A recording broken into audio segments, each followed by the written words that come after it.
თუმცა ჩვენ აი მაშინდელი პრეზიდენტისგან მისმენდით რომ მიუხედავად იმისა რომ აი ეს დაატყდა ქვეყანას თავს რომ ყველა ინსტიტუციამ გამართულად იმუშავა ამას ამბობდა ინსტიტუტმა არ იმუშავა ამას ამბობდა სააკაშვილო რომ იმუშავა მე პარლამენტის წევრი ვიყავ მაშინ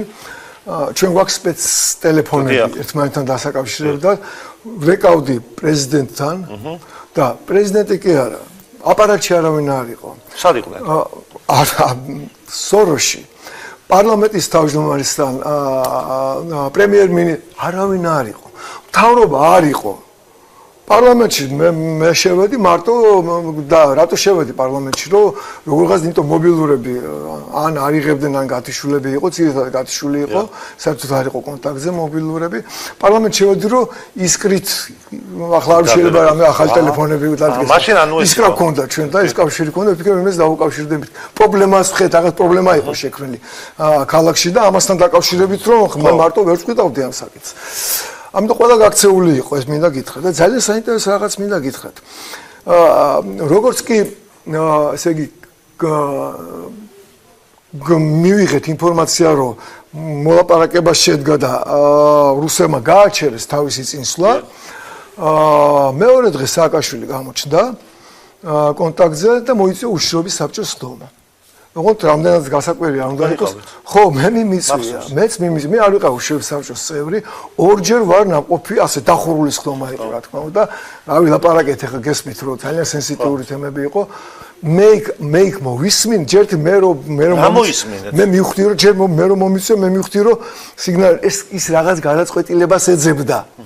ელტო ჩემგან მოისმენდა ამას იმიტომ ეს ბრბო რაც მის ირგვლივ იყო აი რა ხდებოდა თუმცა ისეთი მოვისმენდა და კატასტროფა ისეთ რაღაცებს ლაპარაკობდნენ რა იყო ისეთი რამაც აი თქვა ეს გამოიწვია ვერ ვიტყვი ძალიან ცუდ რაღაცებს ამბობდნენ ანუ ისეთ რაღაცას ამბობდნენ რომ უპავდნენ პრინციპში ქვეყანას მაგრამ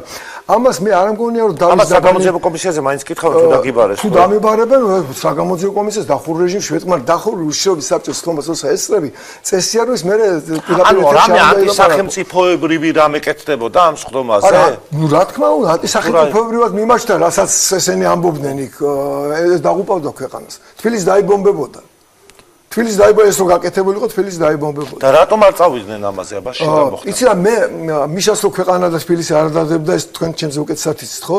მაგრამ საკუთარი თავი უყვარს და ადარდებდა მე ძალიან კარგად ვისვოდი და მე მიშას პირდაპირ უთხარი ოღონდ ეს გამაღიზიანებოთ არ უთხარი ვთქვა ადამიანურად უთხარი რომ თან შემეწოდა ისეთ მდგომარეობაში იყო ისეთ გარემოსაში რომელიც ამათ ეგონათ რომ ურაპატრიოტიზმისთვის არის ჭკუა არ ყოფნიდათ რომ ესე იგი მიხვდარიყო რა გამოსავლის ძიებაშია მიშა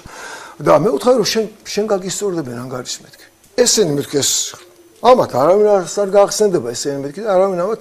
ანგარიში არ გაუსწორებს შენ რუსები კი არა ქართველები ხალხი შემოგივარდება შენ და ამას ვიტყვი მე რა ვიტყვი მე ურჩიე რომ რეზერვი დაეშალა რეზერვი დაიშალა რაღაც და მე ეს ხამით წამოდავიშალეთ ეს უშიშროების საბჭოს სხდომა დილით უკვე დაშლილი ბრძანება გამოცემული ქონდა მე რომ გამოდიოდი გასასვლელში ნაყოფი ხო ხარ ჟურნალისტი ხარ სადაც ბირო ოთახებში გასასვლელამდე ერთი 10-15 წუთი უნდა იარო მარიკა ვერულაშვილი დამეწია და მთხოვა რომ ძალიან გთხოვ უნდა მოbrunდე კომენტარისთვის მე ვთხარი ხა ამ სიშორეზე გეთქვა და მიშამ თქვა რომ ჯონდიმ გააკეთოს კომენტარი რომ პირდაპირ მითხრა ანუ რატო ყვები ამას ის მიხვდა რომ გამოსავალი ანუ ოპონენტებისთვის მნიშვნელოვანი იყო მისი ოპონენტები ვინც იყო მაშინ რომ თქვენი გაბაჭერილი იყო მისივე ბრბო იყო არა საზოგადოებას გეუბნებით საზოგადოება ვის საკრიტიკებდა საჭირო იყო ჯონდი ბაღათურია რომ იგი გამოჩენილიყო საჭირო იყო